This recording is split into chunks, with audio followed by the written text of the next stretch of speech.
رنگ دکھا جاتی ہے صحبت اللہ والوں کی، اللہ سے ملوا جاتی ہے صحبت۔ الحمدللہ رب العالمین والعاقبۃ للمتقین والصلاة والسلام علی سید المرسلین، اما بعد۔ قال اللہ تبارک و تعالی فی کلامہ المجید، اعوذ باللہ من الشیطان الرجیم، بسم اللہ الرحمن الرحیم، وسارعوا الی مغفرۃ من ربکم وجنۃ عرضها السماوات والارض اعدت للمتقین۔ صدق اللہ العظیم۔ محترم بزرگوں، عزیز ساتھیوں،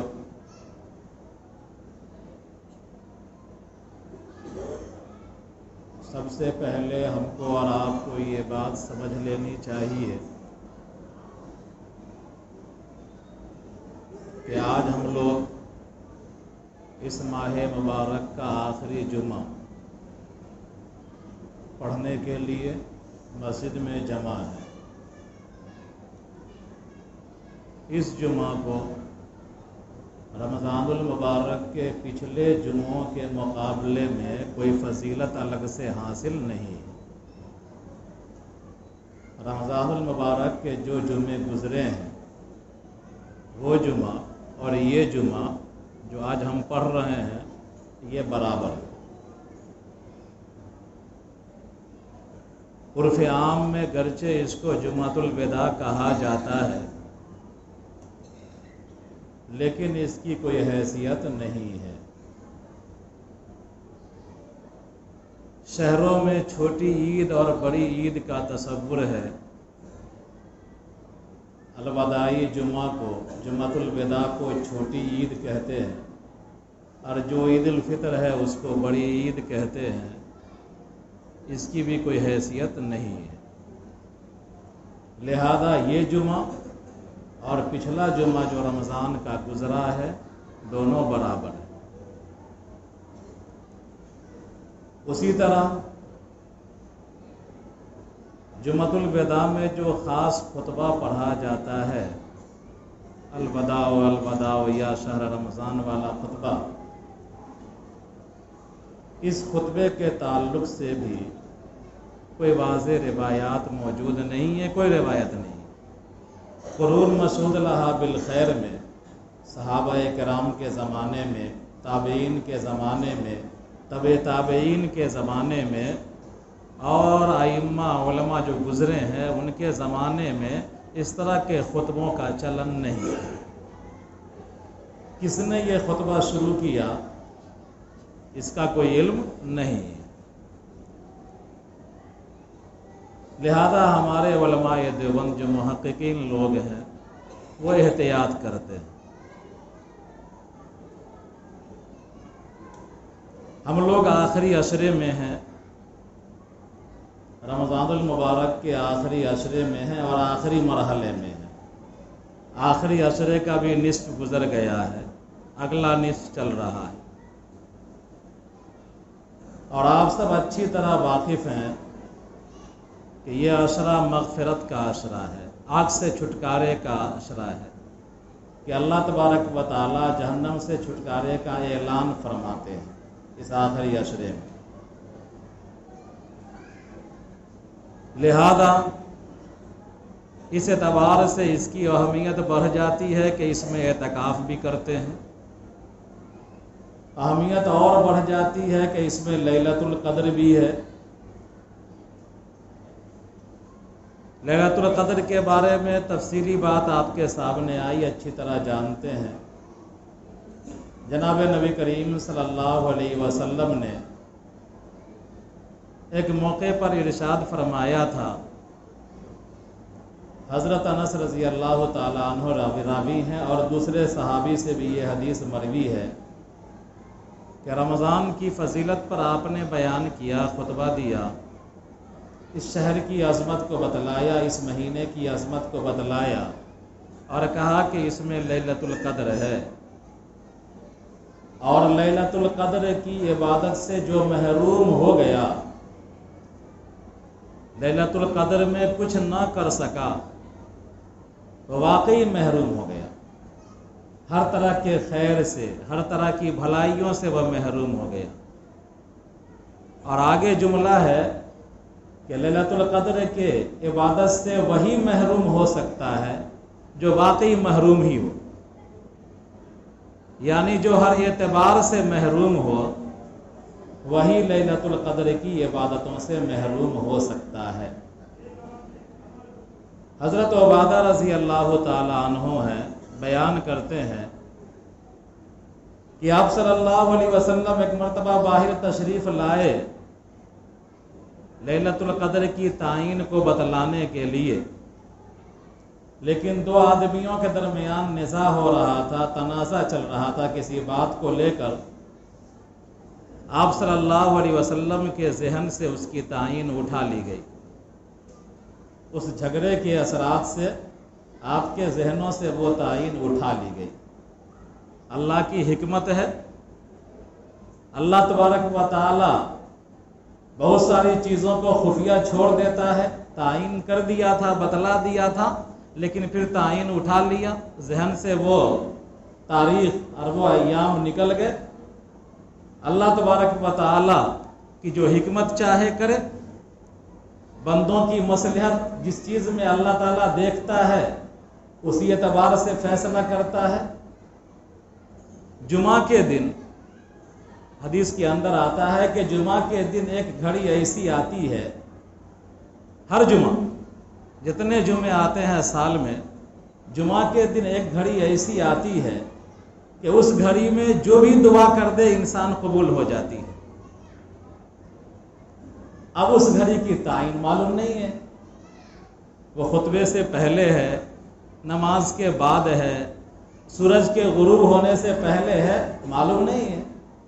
اسی طرح لیلۃ القدر آخری عشرے میں ہے، تعین اٹھا لیا اللہ تعالیٰ نے ہماری اور آپ کی مصلحت پر نگاہ رکھتے ہوئے۔ اللہ تعالیٰ کی حکمت جو چاہے فیصلہ کرے، ہم بندے ہیں، اس کے غلام ہیں، ہم کو ماننا ہے۔ اور نبی نے حکم دیا ہے آخر عشرے میں تلاش کرنا ہے لیلۃ القدر کو، اور اسی لیلۃ القدر کے پانے کے لیے اعتکاف مشروع ہوا۔ لوگ اعتکاف بھی کرتے ہیں الحمدللہ۔ حدیث کے اندر آتا ہے کہ جب وہ رات آتی ہے لیلۃ القدر کی تو جبرائیل علیہ السلام فرشتوں کے جھرمٹ میں اترتے ہیں، جس کو جلو کہتے ہیں۔ بیچ میں جبرائیل، تمام سید الملائکہ، اور چاروں طرف سے فرشتے گھیرے ہوئے ہیں۔ دو روایتوں کو جوڑ کر کے بیان کرتا ہوں کہ جبرائیل علیہ السلام خانہ کعبہ کے چھت پر جھنڈا گاڑ دیتے ہیں، ایک روایت۔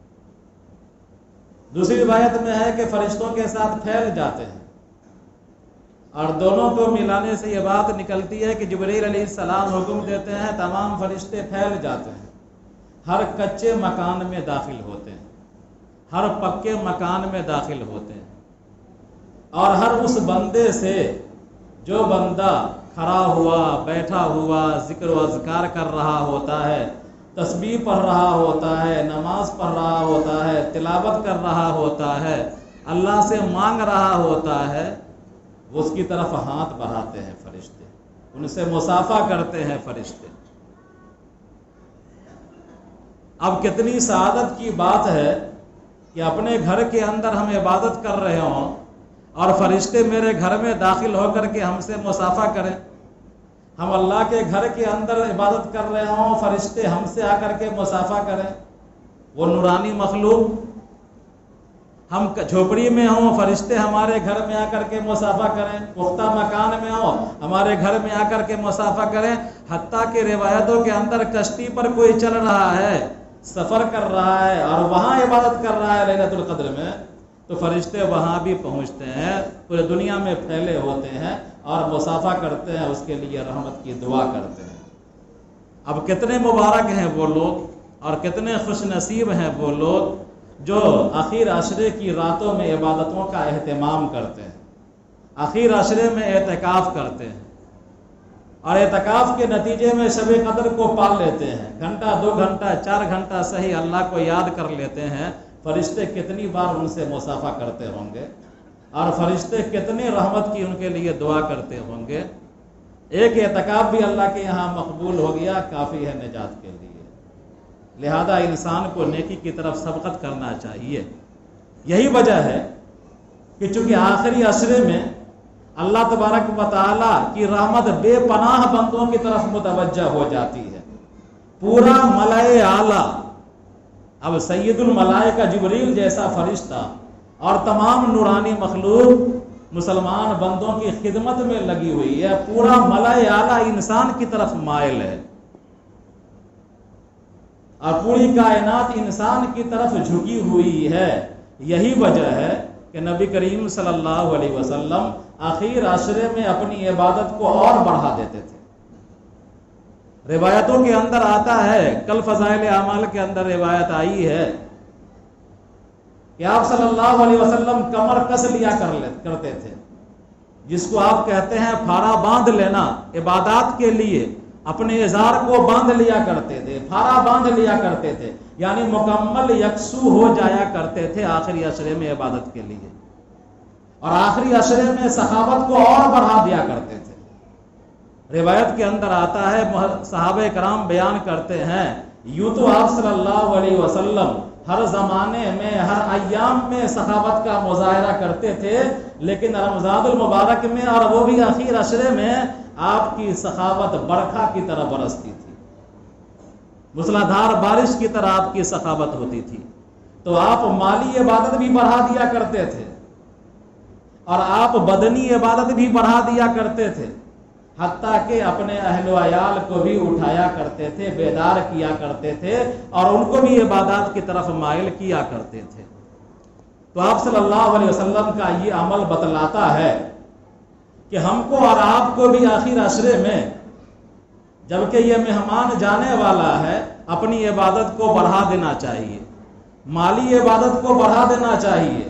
کوئی سائل اگر میرے پاس آ جائے، کوئی مولوی ہمارے پاس آ جائے، کوئی غریب آ جائے ہمارے پاس، تو ہم کو یہ نہ کہنا چاہیے کہ ختم ہو گیا، اب نہیں، اب جا، بلکہ نبی کریم صلی اللہ علیہ وسلم کے سنت پر عمل کرتے ہوئے اپنی سخاوت کو بڑھا کر کسی سائل کے سوال کو رد نہیں کرنا چاہیے، کسی مولوی صاحب کی آمد کو دھتکارنا نہیں چاہیے، بلکہ جو آپ سے ممکن ہو سکے اس کو دے دینا چاہیے، مالی عبادت کر لینا چاہیے اور بدنی عبادت کا بھی اہتمام کرنا چاہیے۔